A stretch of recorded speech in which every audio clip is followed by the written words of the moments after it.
장사하자,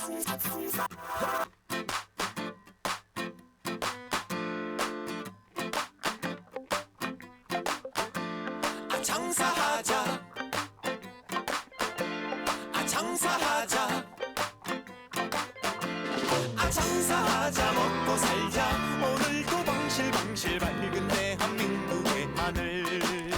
웃음 가득 행복 가득, 여기는 야암상가 시장입니다. 저는 보이는 라디오 DJ 우정호입니다. 아무것도 보이지 않는 어두움 속에서 지푸라기라도 잡고 싶습니다. 알라 하나님 부처.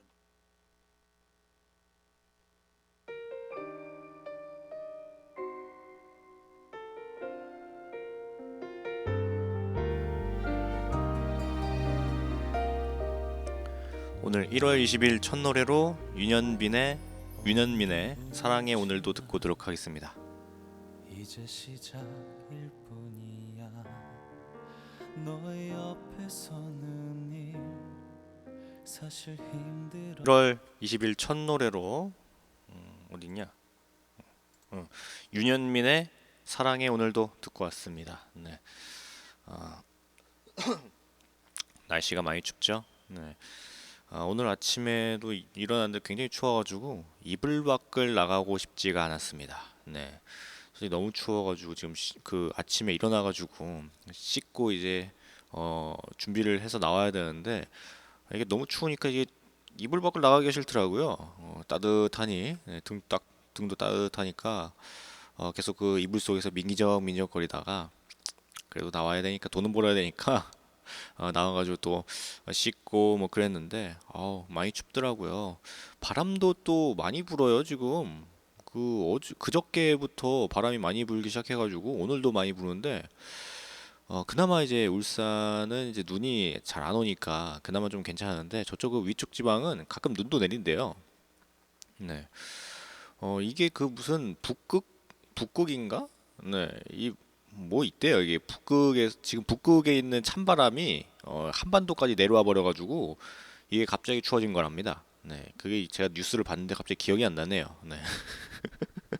뉴스에서 그 뭐라고 했는데 그 무슨 뭐 북극에 뭔 그 찬바람이 있는데 뭐 그게 있다가 뭐 제트기를 맞아가지고 뭐 갑자기 한반도로 밀려 내려와가지고 지금 춥다 뭐 이러는데 네, 갑자기 기억이 안 나네요. 네. 제 기억력이 한계인 것 같습니다. 제가 어제 저녁에 봤는데. 네. 오늘 보이는 라디오 1부에서는 문화의 날 시간입니다. 오늘 문화의 날 시간에서는 오랜만에 영화 이야기를 합니다. 네. 또 겨울이고 하니까 겨울 하면은 생각나는 영화 중에 하나가 그 뭔가 첫사랑 뭐 이런 그 가슴 아픈 사랑 뭐 이런 거에 관련된 영화가 명작이죠. 러브레터. 네, 러브레터에 대해서 이야기 한번 해보고 잠시 후 2부에서는 오늘 소리를 찾아서 시간인데 오늘 한국 대중음악 100대 명반 제 9탄을 합니다. 네, 드디어 다음 주까지 한국 대중음악을 하면은 네, 끝납니다. 오랫동안 해먹었어 이거. 네.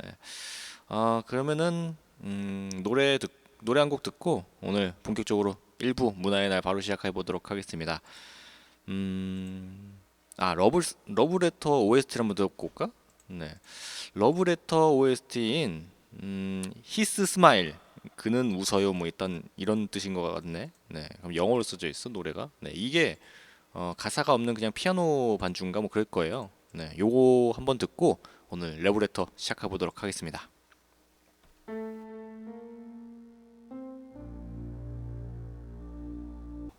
네. 오늘 보이는 라디오 문화의 날 러브레터 시작하기 전에 러브레터 OST인 His Smile 그는 웃어요. 네, 뭐 그런 뜻의 이제 노래를 듣고 왔는데 네. 이 노래를 들으니까 그 러브레터의 그 한 장면이 생각나가지고 괜찮네 이거 가끔 이런 뭔가 가사 없는 노래를 가끔 틀어야겠다 이거. 네. 아닌가요? 네. 알겠습니다. 네.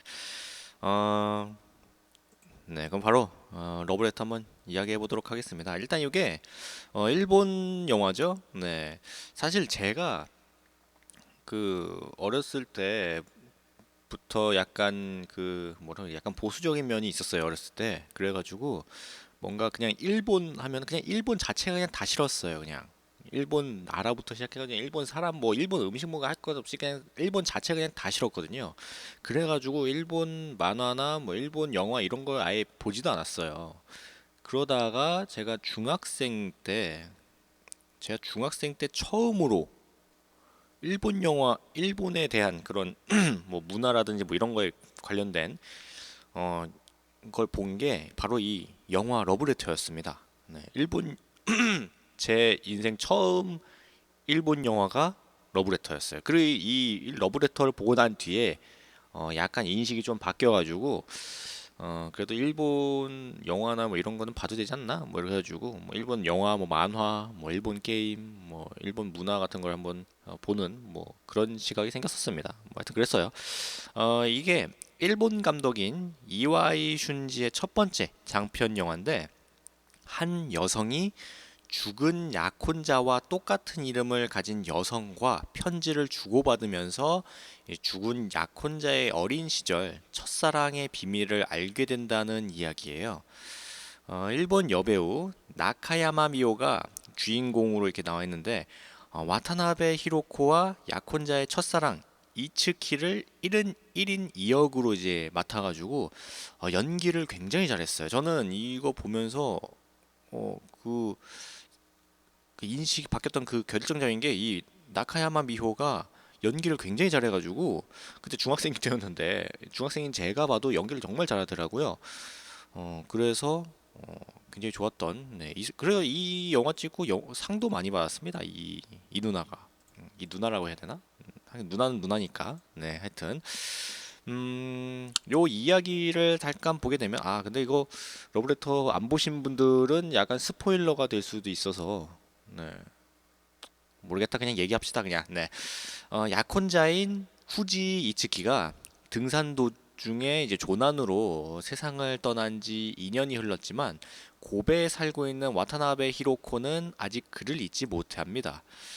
홋카이도 오타루에 있는 그의 고향에서 치러진 2주년 추모식을 찾은 히로코는 그곳에서 약혼자 이츠키의 중학교 그 졸업 앨범을 보게 돼요. 복잡한 마음에 이제 그곳에 적혀 있는 이츠키의 주소로 편지를 보내게 됩니다.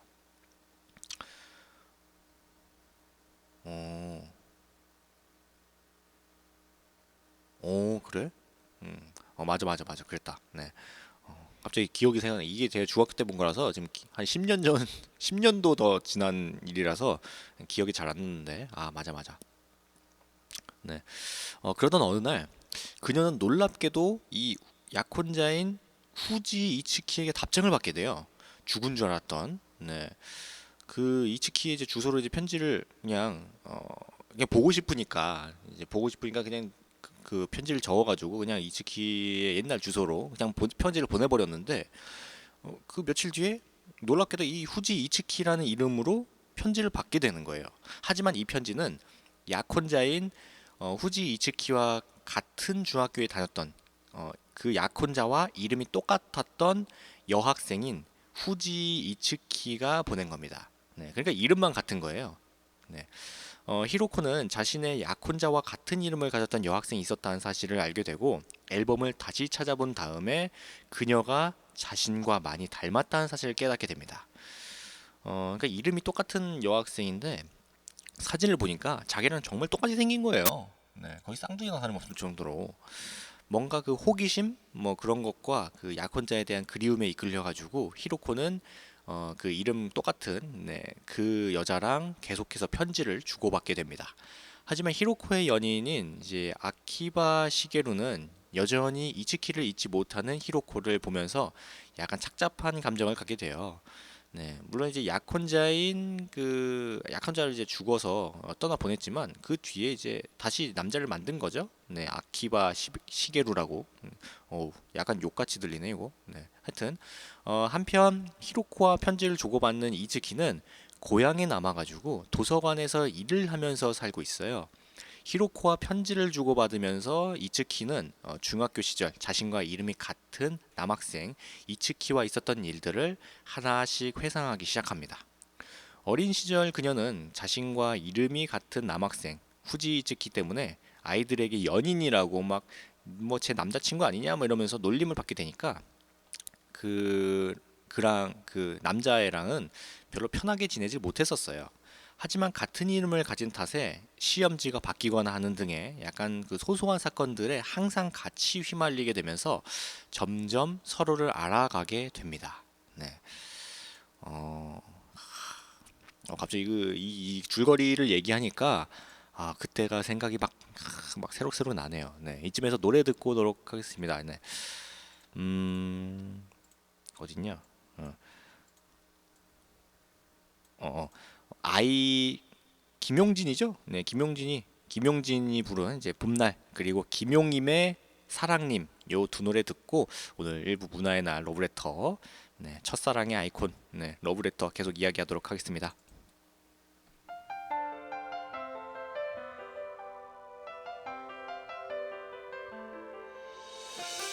네, 김용진이 부른 이제 봄날 그리고 김용임의 사랑님 요 두 노래 듣고 왔습니다. 지금 보이는 라디오 일부 문화의 날 러브레터를 하고 있습니다. 그렇게 이제 호기심과 그리움에 이끌려서 이제 히로코는 이제 그 같은 그 죽은 제 약혼자와 이름이 같은 이제 후지 이치키라는 여자와 함께 계속 이제 편지를 나누게 되는데 이 후지 이치키 이 남자랑 여자애가 이제 옛날에 어렸을 때 학교 내에서 이 두 명의 이츠키는 같은 독서부 활동을 하게 돼요. 남학생 이츠키는 한 번도 대출된 적 없는 어려운 책의 대출 카드 맨 위에 자신의 이름을 남기는 것을 좋아하지만 여학생 이츠키는 이런 행동을 장난으로 받아들이면서 그 이유를 이해하지 못합니다. 그러던 어느 날 감기가 악화돼서 여학생 이츠키의 아버지가 세상을 떠나고 굉장히 깊은 슬픔에 빠지게 되는데 음, 그리고 이제 뭔가 그 어수선한 집분이기 때문에 그녀는 한동안 학교에 나가지 못해요. 얼마 뒤에 그 남학생인 이츠키가 그 여자의 집으로 찾아갑니다. 그리고 이제 사정이 생겨서 자신이 대출한 잃어버린 시간을 찾아서를 반납하지 못하니까 그녀에게 이제 대신 반납해달라고 부탁을 해요. 어, 그래서 이제 부탁을 받고 다시 등교하게 된 여학생 이츠키는 이 남학생인 이츠키가 전학 갔음을 알게 되고 뭔가 허전함을 느끼게 됩니다.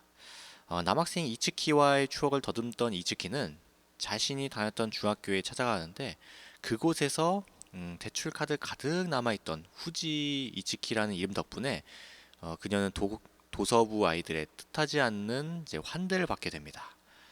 어, 한편 그녀는 이제 학교 선생님에게 남학생 후지 이츠키가 2년 전 세상을 떠났다는 사실을 듣게 되고 약간 좀 충격에 빠져요.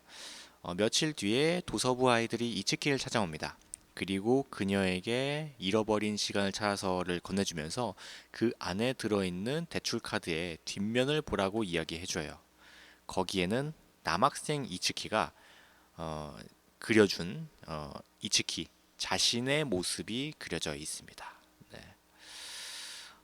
그러니까 이제 현재로 돌아와서 그 약혼자인 이츠키가 어, 좋아했던 첫사랑이 바로 자기랑 이름이 같았던 후지 이츠키였다는 걸 이제 알려주는 뭐 그런 건데 뭔가 굉장히 가슴 아프면서도 뭔가 설레는 네, 그런 마음이 들어요. 이 영화를 보면은 네, 그리고 이 영화 보면 또 그 명대사들이 나오잖아요. 네, 그거는 이따가 네, 다시 이야기하도록 하겠습니다. 줄거리는 대충 뭐 이 정도 되고, 이 러브레터의 감독 소개를 하게 되면은 1964년 일본 미야기현 센다이에서 태어난 이와이 순지 감독은 1987년 요코하마 국립대학에서 미술학을 전공해요. 오, 예술적인 그런 감각이 있네. 학교를 졸업한 이후에 1988년부터 텔레비전 드라마와 뮤직비디오를 연출하면서 영상과 관련한 경력을 시작하는데 1993년에 연출한 텔레비전 드라마인 만약 불꽃놀이 아래에서 볼까 옆에서 볼까로 큰 주목을 받게 되고 이 작품은 이후에 다시 편집돼서 1년 뒤에 극장판으로 상영되기도 합니다. 그러니까 이제 그 뭔가 감독으로서 좀 그 연출자로서 인정을 받기 시작하는 한 거예요. 그리고 같은 해인 1994년 이와이 순지는 단편 영화 언두를 연출하고 다음 해인 1955년에 첫 장편 영화인 이 러브레터를 만들게 됩니다. 이 영화는 흥행에 성공했을 뿐만 아니라 1인 2역으로 이제 출연한 나카야마 미호와 어린 시절의 여학생 이츠키 역을 이제 맡은 사카이 미키까지 스타덤에 올려놨어요. 이 영화는 일본뿐만 아니라 다른 아시아 국가, 뭐 우리나라뿐만 아니라 뭐 중국, 대만 뭐 할 것 없이 다른 여러 아시아 국가에서도 놀라운 흥행 성적을 올리게 돼요. 특히 이제 우리나라에서는 해방 이후에 최초로 정식 극장 개봉한 첫 번째 일본 영화로 기록되기도 합니다. 이때가 이제 1999년이죠. 네. 이 개봉된 다음에 이제 우리나라에 바로 영화가 그 개봉한 게 아니구나. 하긴 이제 그때 그 개봉하자마자 우리나라에 개봉되는 그런 거는 안 되지. 네, 일본 영화이기 때문에. 네, 하여튼 우리나라에서 첫 번째로 정식적으로 극장에서 개봉 첫 번째 영화가 이 러브레터라고 합니다. 오, 신기하게 하네. 네, 그건 몰랐네요, 제가. 정신병원에 갇힌 세 명의 주인공이 떠나는 여행을 그린 이제 피크닉은 이제 베를린 국제 영화제 포럼 부분에 초청돼서 베를리너 차이퉁 독자 심사위원상을 수상하고 같은 해에 이제 엔타운에 살고 있는 이민자들의 이야기를 담은 스왈로우 테일 버터플라이 역시 관객과 평단 모두에게 좋은 평가를 얻었습니다. 당시 이와이 순지는 차라와 고바야시 다케시와 함께 이 영화 속에 사용된 테마곡인 스왈로우 테일 버터플라이의 가사를 직접 쓰기도 해서 뭔가 작사가로서의 그런 면모도 잠깐 보일 정도였다고 합니다. 네. 영화를 잘 만드는 양반이구만 이 양반이 그냥. 그리고 2001년에는 릴리 슈슈의 모든 것을 그리고 2002년에는 단편 아리타를 연출했는데 이와이 슌지는 아리타에서 처음으로 자신이 직접 음악 작업을 병행하기도 했습니다. 2004년 자신의 첫 번째 코미디인 하나와 앨리스를 연출하고 이 작품의 음악 역시 자신이 직접 맡았어요.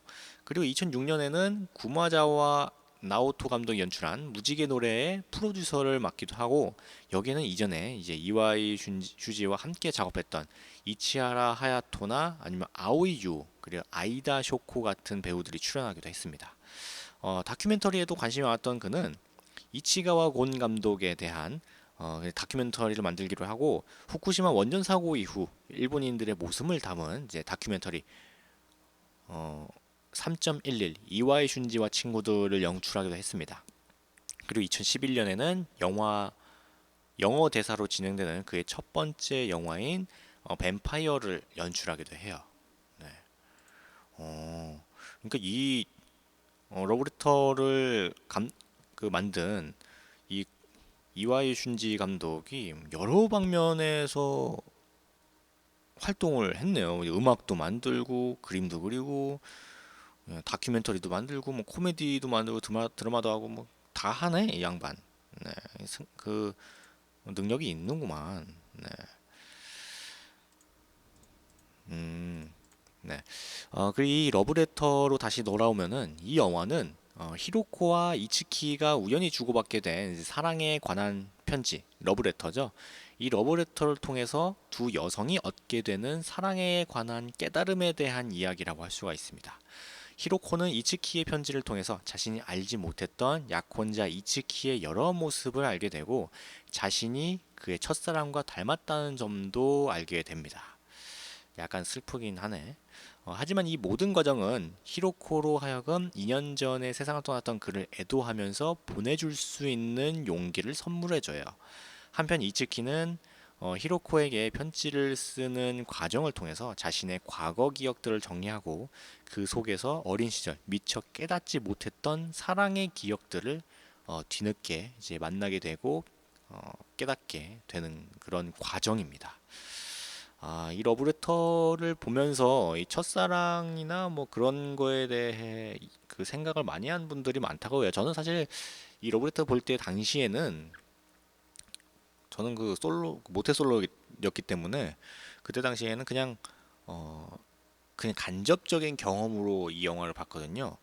그러고 나서 이제 다음 나중에 돼서 20살 넘어가서 러브레터에 대해서 한번 다시 한번 생각을 해보니까 러브레터에 대한 영화가 정말 잘 만들었다라고 다시 생각을 하게 되더라고요. 네.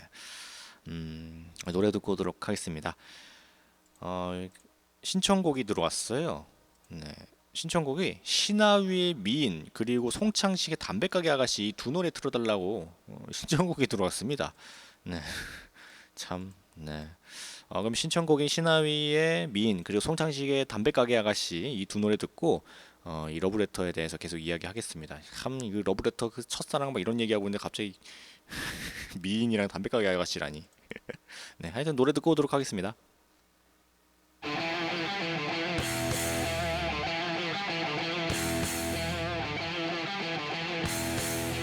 신청곡인 신하위의 미인 그리고 송창식의 담배가게 아가씨 두 노래 듣고 왔습니다. 네. 신청곡을 이 두 노래를 하다니. 네. 하여튼 지금 보이는 라디오 1부 문화의 날 러브레터를 하고 있습니다. 이 러브레터의 또 가장 중요한 모티브 중에 하나가 이 나카야마 미호가 연기한 1인 2역이라고 할 수가 있습니다. 일반적으로 한 명의 배우가 하나의 영화 속에서 두 개 서로 다른 역할을 할 때 이는 대부분 뭐 선과 악의 뭐 두 가지 측면을 나누어서 가진 도플갱어이거나 아니면 서로 닮은 하지만 서로 다른 더블이 되게 돼요. 영화의 장르로 보자면은 이제 그 선과 악 두 가지 측면을 나눠지는 게 보통은 이제 공포 영화나 아니면 스릴러 영화, 그리고 서로 닮거나 아니면 서로 다른 약간 그 비스무리한 이 더블은 이제 코미디 영화인 경우가 많은데, 하지만 1인 2역이라는 설정은 그 자체로 영화를 보기도 전에 영화의 많은 부분을 설명하는 스포일러가 되거나 아니면은 둘을 구분해서 보여주는 그 시간이 좀 많이 그 노력을 쏟아야 되기 때문에 조금 위험한 선택이기도 합니다. 그래서 영화들을 보면은 이 1인 2역을 쓰는 영화를 보게 되면은 거의 대부분이 둘 중 하나예요. 대박 나거나 망하거나 둘 중 하나입니다. 네. 거의 대부분 영화들이 그래요. 네. 그래서 이 1인 2역을 하는 거에 대해서 영화계에서는 약간 좀 그 꺼려하는 그런 부분이 있습니다. 네. 그런데도 이 러브레터에서는 1인 2역을 썼어요. 러브레터에서의 이 1인 2역은 그 성격이 다소 독특해 보이긴 해요. 물론 이야기의 설정상 히로코가 이츠키의 첫사랑인 여학생 이츠키와 좀 닮아야 할 필요가 있었겠지만 그것이 전부는 아닙니다. 아마도 이를 가장 잘 설명해 주는 것은 히로코가 이츠키가 죽은 산에 올라가는 장면일 것인데, 히로코는 이츠키가 세상을 떠난 지 2년이 지나서야 비로소 용기를 내서 이츠키가 실종됐던 그 산을 찾아가게 됩니다. 그리고 눈 쌓인 그 산속 들판에서 명대사를 남기죠. 네, 오겐키 데스까 뭐 그러는데, 하지만 이제 히로코의 외침에 화답하는 것은 열에 들떠서 응급실에 실려와 정신을 잃고 누워있던 이츠키였습니다. 그녀는 마치 히로코의 목소리를 들은 것처럼 눈을 뜨고 여기에 대답하듯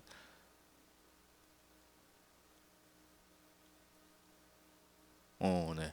그녀는 이제 마치 이제 히로코의 목소리를 들은 것처럼 눈을 뜨고 여기에 대답하듯 잘 지내고 있나요? 나도 잘 지내고 있어요라고 이제 중얼거리게 됩니다. 네.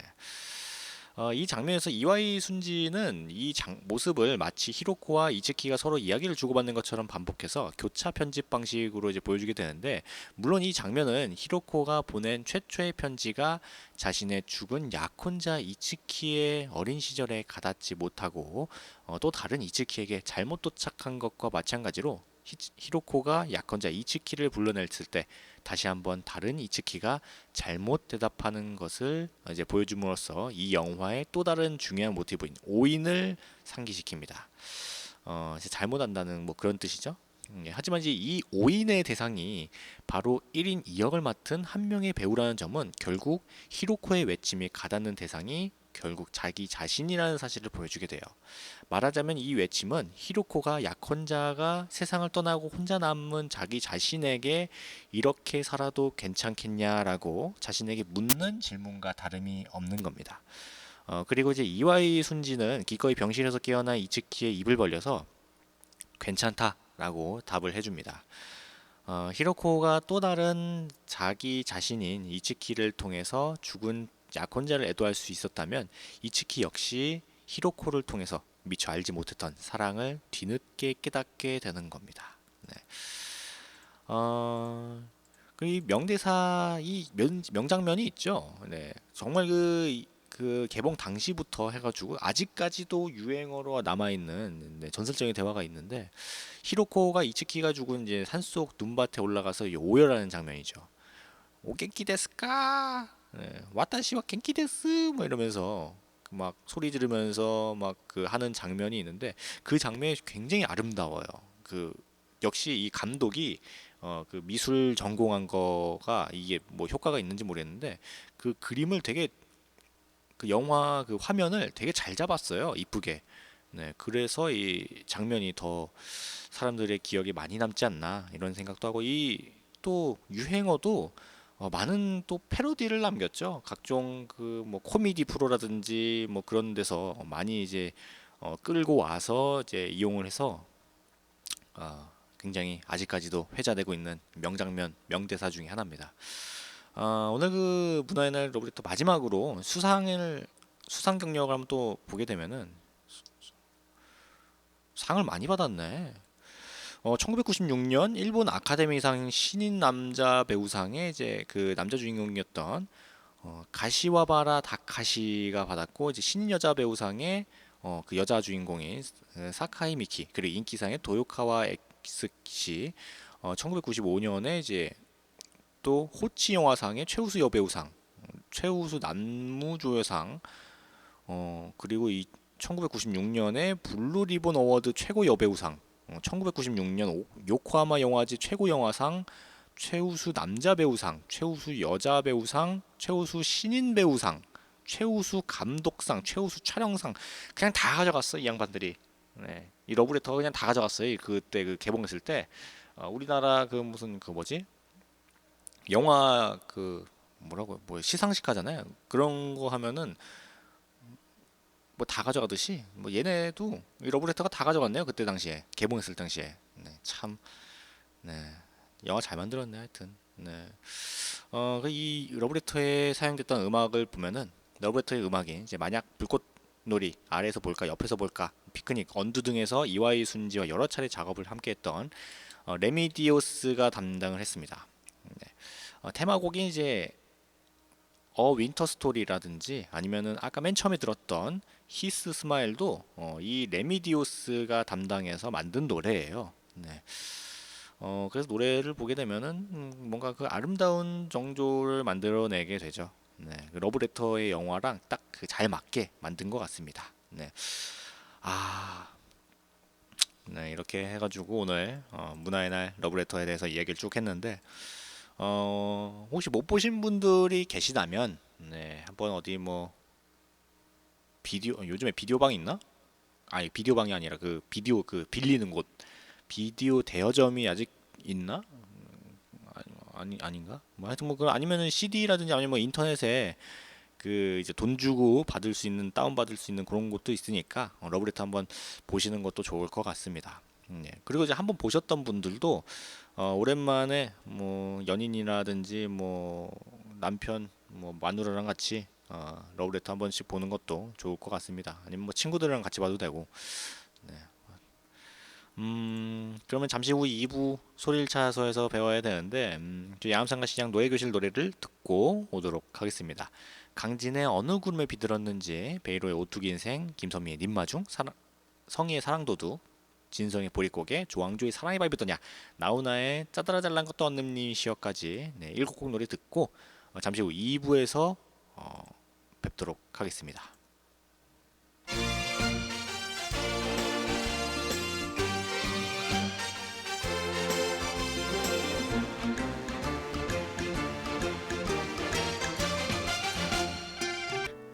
네, 이렇게 2부가 시작됐습니다. 네.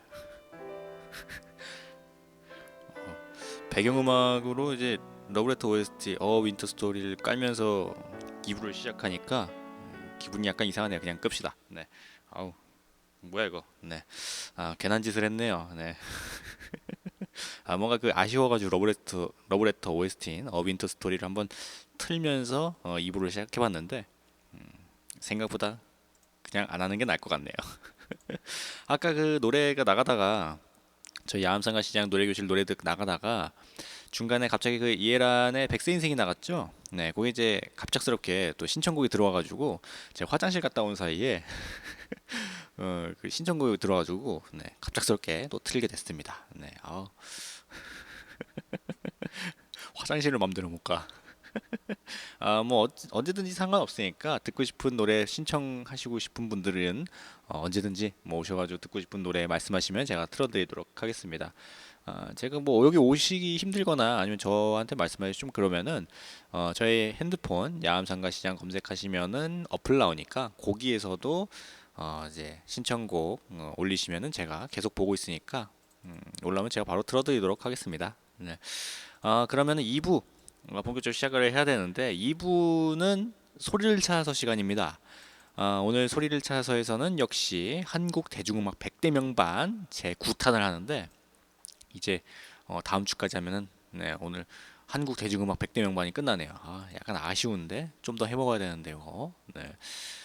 아, 네, 그렇습니다. 요거 이제 한국 대중음악 100대 명반은 경향신문과 음악 전문 웹진 가슴 네트워크가 공동 선정한 한국 대중음악 100대 명반의 음반들을 기준으로 이야기를 해드립니다. 그러면 오늘은 20위에서 11위까지 총 10개의 음반을 또 알려드리는데 바로 보도록 하겠습니다. 네. 먼저 20위. 20위는 H2O 3집인 오늘 나는입니다. 사운드와 연주뿐만 아니라 창작 측면에서도 오늘 나는은 당대 단연 돋보이는 앨범인데 때로는 장난스럽게 때로는 우울하게 변하는 이들의 메시지는 청자들에게 뮤지션으로서의 자신감과 당대에 대한 비판적인 시선을 은유했습니다. 헤비한 공격성의 사운드와 말장난의 부조화가 인상적인 오늘 나는은 의미심장하게 포문을 여는 그 앨범은 이제 몽롱하게 퍼지는 사운드 속에 읊조리는 보컬로 청각적 그리고 공간감을 이제 극대화하는 착각 속에서 재즈의 느낌을 가볍게 접목한 그녀의 모습뿐 등 많은 장르의 단편들을 끄집어내면서 탄탄하게 앨범을 채우게 됩니다. 이렇듯 많은 스타일을 오갔지만 모든 곡이 대중음악으로서의 이제 분명한 훅을 지니고 있었고 그런 그 접목 면에서도 그런 이제 완성도를 보였다는 데에서 오늘 나는의 명반으로서의 특별함은 배가 된다고 할 수가 있습니다. 네. H2O의 3집인 오늘 나는 네. 들어보시는 것도 좋을 것 같아요. 네. 네, 그러면 이따가 한번 들어봅시다, 요거. 네.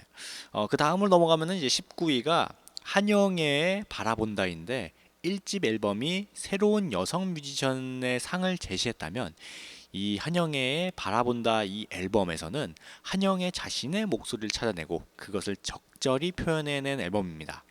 이 앨범은 락 그리고 블루스 성향의 곡들이 주류를 이루고 그 프로듀서로 송홍섭이 이제 최고의 세션 집단으로 녹음을 했는데 이 앨범에는 한영애의 대표적인 곡으로 인식되는 윤명훈의 누구 없소가 수록됐고 김수철의 바라본다, 어미노의 루실, 한돌의 갈증, 이승희의 코뿔소 그리고 이영재의 호호호 등 타인의 작품으로만 채워져 있는데 한영애의 보컬과 송홍섭의 프로듀싱은 이를 하나로 그 통일되도록 하는 이제 매개자로서 역할을 다 하게 됩니다.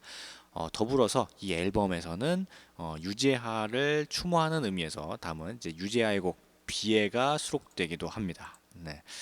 한영애는 뭐 말할 필요가 없는 그런 우리나라 대표적인 여성 가수 중에 한 분이죠. 네, 얼마 전이야 이제 몇 년 됐지. 네, 몇 년 전에 또 나는 가수다에서 또 나오셔가지고 사실 이제 한영애를 저는 그 나는 가수다에서 처음 알았어요. 근데 노래를 되게 잘하더라고요. 뭔가 그 뭐라고 해야 되지? 그 진짜 그 사람 마음을 들었다 놨다 하는 힘이 있어서 한영애 씨를 굉장히 좋아하는 편입니다. 네.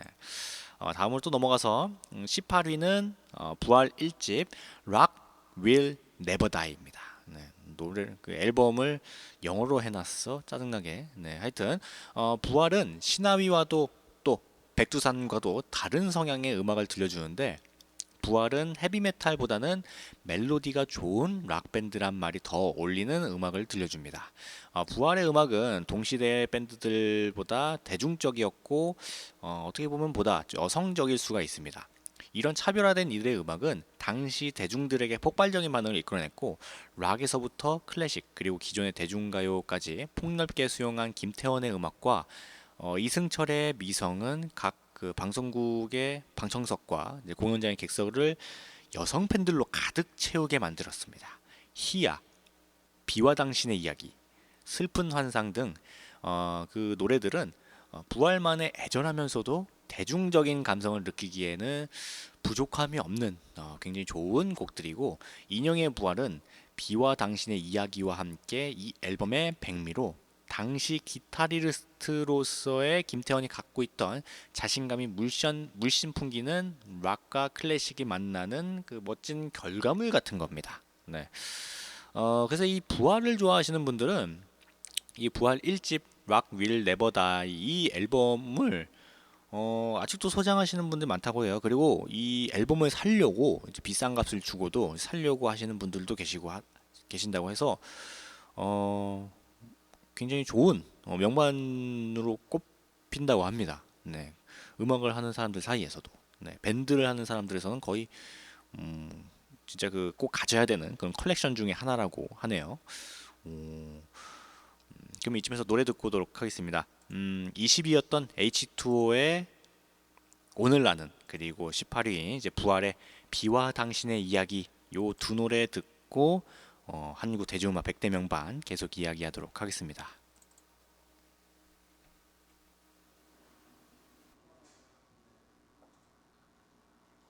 노래 듣고 왔습니다. H2O의 오늘 나는 그리고 부활의 비와 당신의 이야기 두 노래 듣고 왔습니다.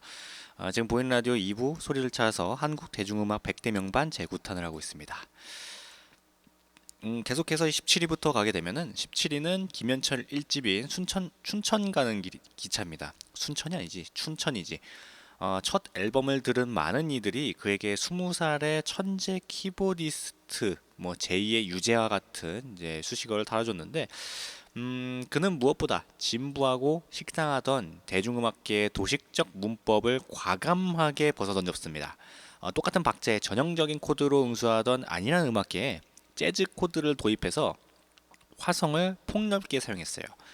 그의 앨범 수록곡들이 마치 유려한 팝을 듣듯이 세련미가 넘치는 것도 이 같은 시도 때문입니다.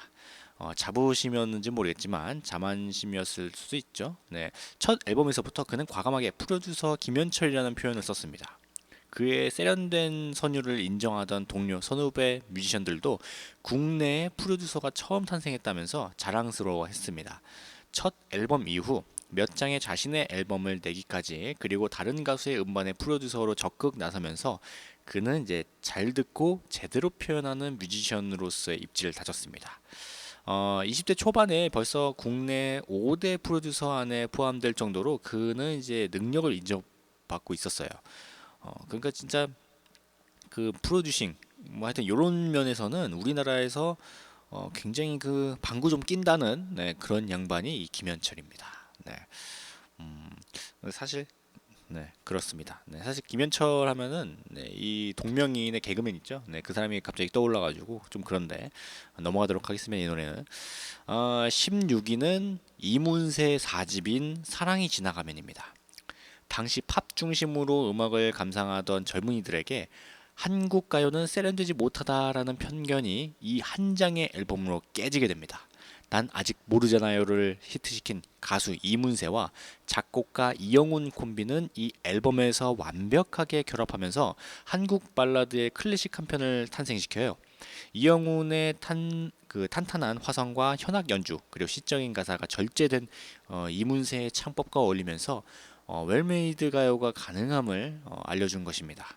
다양한 색깔의 발라드 사이로 신스팝과 포크송 등 또 다른 장르를 가미하면서 전체 트랙의 중심을 나눠 갖고 있었던 이 앨범은 전 트랙이 라디오 인기곡 차트에서 사랑받는 현상을 보이면서 스테디셀러의 조짐을 미리 보여주기도 합니다.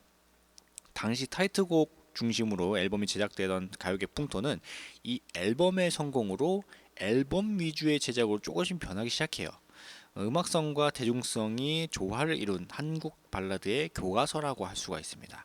그러니까 그 전까지는 요즘에도 솔직히 이런 풍토가 아직까지 남아있긴 합니다. 타이틀곡 중심으로만 이제 만들어지는 앨범이, 결국 이 뭔 말이면 그 앨범 보면은 수록곡들이 많잖아요. 뭐 한 10개 뭐 이렇게 되는데 그 중에서 타이틀곡만 이제 온 신경을 써가지고 잘 만들고 나머지 곡들은 그저 그런 노래로 만드는 경우가 가끔 있는데 이 이문세 노래는 앨범은 전체가 다 타이틀곡이 될 정도로 굉장히 음악성이 좀 뛰어난 그런 모습입니다. 네. 그래서 요즘에 무슨 타이틀곡을 뭐 2개 뭐 이런 식으로 하면서 나오나? 하여튼 뭐 그렇습니다. 다음으로 넘어가면은 15위가 장필순 5집인 나의 외로움이 널 부를 때입니다. 5집 나의 외로움이 널 부를 때는 하나음악이 만들어지고 나서 이제 처음 나온 음반이었는데 5집 이전의 음반까지는 장필순 그 안에 정해진 컬러가 흐릿했기 때문에 많은 걸 흡수했던 과정이었던 반면 5집 때는 흡수했던 것들을 거르는 과정이었다고 볼 수가 있습니다. 이를 바탕으로 약간의 새로움을 가미한 것뿐인데 거르지 않은 거친 목소리로 부르니까 새로운 사운드라는 평을 들을 수 있었던 듯합니다. 그와 일련의 흐름으로 본 작은 첫사랑 그리고 나의 외로움이 널 부를 때를 제외하고는 키보드 연주가 없는 심플한 락밴드로서의 사운드를 들려줍니다. 심플한 모던 포크락 사운드를 통해서 장필수는 역동적인 보컬을 들려주게 되는데 그 대표적인 곡이 TV, 돼지, 벌레 그리고 빨간 자전거 타는 우체부 스파이더맨이라고 할 수가 있습니다. 네. 그렇구나. 이 5집에서의 그 목소리가 다소 그 전 것들과는 조금 달라가지고 좀 신선하게 들렸을 수도 있겠네요. 네, 그럼 노래 듣고 오도록 하겠습니다.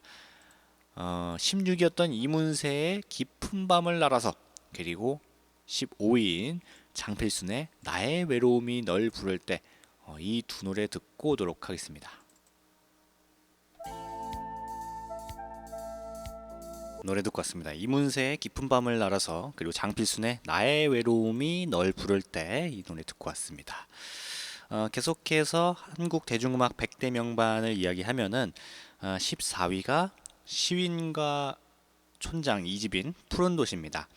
함춘호의 소박한 기타와 하덕규의 여린 울림 그리고 시인과 촌장은 85년 우리 노래 전시회 1집을 통해서 공식적으로 얼굴을 나타내기 시작했는데 비둘기에게를 통해서 여린 떨림으로 가득한 낯설은 목소리를 선보이던 하덕규는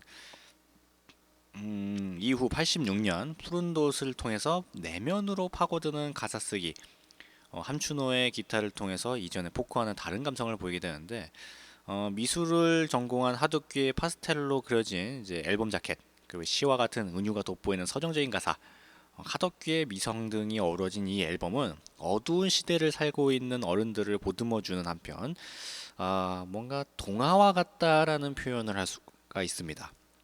반면 고양이라든지 얼음 무지개 등에서는 포크라는 단순한 범주를 넘어선 이제 파격적인 음악적 시도도 엿보이게 되는데 88년 3집 숲 이후에는 조금 종교적인 색채가 강한 음악들을 발표하고 있습니다. 네.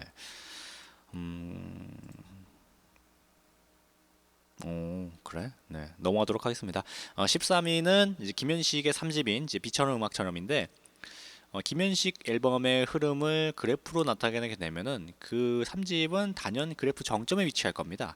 2집 사랑했어요로 이름을 알린 그는 3집 비처럼 음악처럼을 통해서 30만 장 이상의 앨범을 팔아치면서 최고의 전성기를 구가하게 되는데 그때 그는 젊고 유능했고 그리고 탄탄한 기획사와 실력 있는 세션들이 그 뒤를 든든히 바치고 있었습니다. 그의 3집에는 봄, 여름, 가을, 겨울에 김종진과 전태관, 유재하, 장기호가 세션맨으로 등장하고 이 중 유재하는 음악적인 그 3집 이후에 건강이 급격히 악화된 이제 그는 이제 걸쭉한 보이스로 변하게 되지만 3집까지는 그의 낭창낭창한 보이스를 볼 수가 있습니다. 김현식의 3집 수록곡인 눈 내리던 겨울밤을 듣고 있자면 그의 외로운 마음이 세월의 저편에서 잔잔히 밀려오는 느낌을 받을 수가 있습니다. 그의 음악과 그 속에서 곱게 녹아든 외로움은 말하지 않아도 알 수 있는 바로 그것이라고 할 수가 있습니다. 네. 아, 그렇구나. 여기 유재하도 있었구나. 네. 하여튼 그렇습니다. 넘어가면은 12위는 사랑과 평화 1집 한동안 뜸했었집니다. 요 노래는 좀 유명하죠. 네. 사랑과 평화의 전신은 이제 미 8군에서 활동했던 서울나그네라는 밴드였는데 1978년 당시 유명 DJ로 활동하던 이장희의 도움으로 팀명을 바꾸면서 한동안 뜸했었지가 수록된 사랑과 평화 1집을 발표하게 됩니다. 이들은 당시 세계적인 조류에 더불어서 한국에서 급속히 유행하던 하지만 직접 연주하는 국내 음악인이 거의 없었던 펑키 연주에 매우 등했습니다. 미 8군 부대는 연주자의 실력에 따라서 등급을 나눠서 개런티와 이제 무대도 좀 차별화했는데 미 8군 역사상 최고 등급인 스페셜 AA를 받은 한국 밴드는 사랑과 평화밖에 없었다고 하니까 이들의 연주 실력은 본토박이들에게도 통한 수준이었다고 할 수가 있습니다. 수록곡 중 한동안 뜸했었지가 공중파를 통해서 널리 알려지고 짙은 블루스 필의 넘버, 어머님의 자장가는 음악 마니아들을 통해서 큰 사랑을 받았다고 합니다. 당시 그 미 8군에서 활동했던 밴드들이 많았죠. 이 사랑과 평화뿐만 아니라 뭐 다른 것도 많았는데 하여튼 이 사랑과 평화는 연주를 진짜 기가 막히게 했다고 합니다. 네. 뭐 한동안 뜸했었지라든지 뭐 이런 노래들을 들어도 잘 하는데 이걸 실제로 보면은 야 진짜 잘했대요. 네. 뭐 이게 뭐 글이라든지 뭐 당시 뭐 인터뷰라든지 뭐 이런 걸 듣게 보면은 진짜 잘했다고 합니다. 네. 진짜 그 미국에 있는 사람들도 이 정도로 할 수가 있을까 정도로 진짜 잘했다고 합니다. 네. 그럼 오늘 한국 대중음악 100대 명반 이제 마지막 11위는 바로 조동익, 이병우의 어떤 날입니다. 어떤 날이지? 네, 어떤 날. 어떤 날은 싱어송라이터 조동익과 이병우가 결성한 어떤 날의 1집은 이제 당시 동아기획을 주축으로 한 언더그라운드 음악의 한 켠에서 포크와 모던 락을 결합시킨 내밀하고 다감한 정서를 이제 대표하는 이제 한국 대중음악의 르네상스를 이끄는 주역이 되는데 조동익과 이병우가 절치부심해서 작업한 1집은 조용한 파장을 일으켰고 이들은 3년 뒤에 두 번째 앨범을 내놓았는데 이 집은 포크적이었던 1집에 비해서 퓨전 재즈적인 그런 색채가 강해진 앨범으로 흡사 한국의 팻 메시니 같은 이병우의 기타 연주가 세련된 편곡과 어울리는 초생딸 그리고 취중독백 그런 날에는 같은 노래들이 특히 사랑을 받았습니다. 20년이 지난 지금 다시 들어도 전혀 손색이 없는 모던함이 빛나는 작품으로 실로 걸작이라고 할 수가 있습니다. 아쉽게도 둘의 공동 작업은 이 앨범으로 일단락이 되었는데 조동익은 이후 뛰어난 프로듀서로 이제 지명도를 높였고 이병우는 이제 발군의 기타리스트로 좀 활약하다가 현재는 이제 우리나라 최고의 그 영화 음악가로 또 맹활약 중이죠. 네, 이병우 네, 뭐 이 노래 그 영화 음악 중에 좀 괜찮은 거 하다 싶으면은 네, 이병우가 만든 게 많습니다. 네. 그렇구나. 네. 그러면은 오늘 한국 대중음악 100대 명반 네, 9탄을 여기서 마무리하고 노래 듣고 오도록 하겠습니다. 사랑과 평화에 한동안 뜸했었지. 그리고 어떤 날에 초생딸 요 두 노래 듣고 오도록 하겠습니다.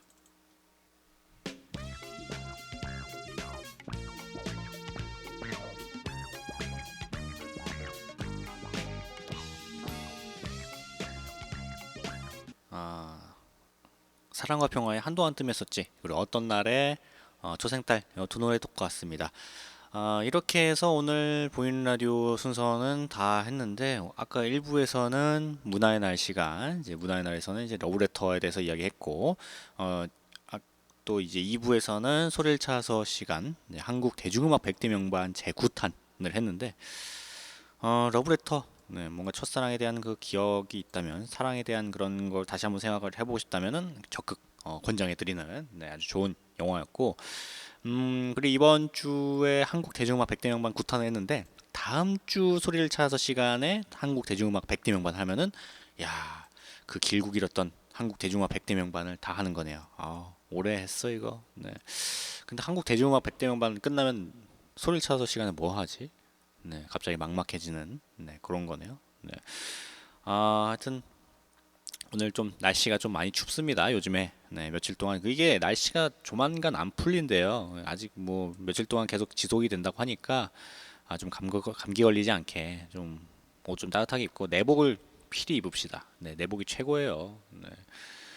옷 좀 따뜻하게 입고 맛있는 것도 많이 드시고 좀 감기라도 걸리지 않게 건강 관리 잘 하셔서 오늘도 행복한 하루 그리고 즐거운 저녁 되셨으면 좋겠습니다. 아직 저녁이라고 하기에는 좀 그런데 좀 이따가 저녁이 오잖아요. 네, 그러니까 네, 즐거운 저녁, 맛있는 저녁 네, 드셨으면 좋겠습니다. 그럼 오늘 마지막 끝곡으로 소진이 부른 매일 그대와 들으면서 저는 물러나도록 하는데 뭐 듣고 싶은 노래라든지 뭐 사연 있으시면은 언제든지 저희 보이는 라디오 주시면은 이제 뭐 제가 많이 틀어드리도록 하겠습니다. 그리고 잠시 뒤에 4시에는 또 새로운 시민 DJ가 또 와가지고 네, 한 1시간 정도 방송할 거니까 놀라지 마시고 뭐 누가 왔구나 네, 이렇게 생각하시면 되겠습니다. 그러면 소진의 매일 그대와 함께 저는 물러나도록 하겠습니다. 저는 야암상가 시장 보이는 라디오 DJ 우정호였고요. 감사합니다.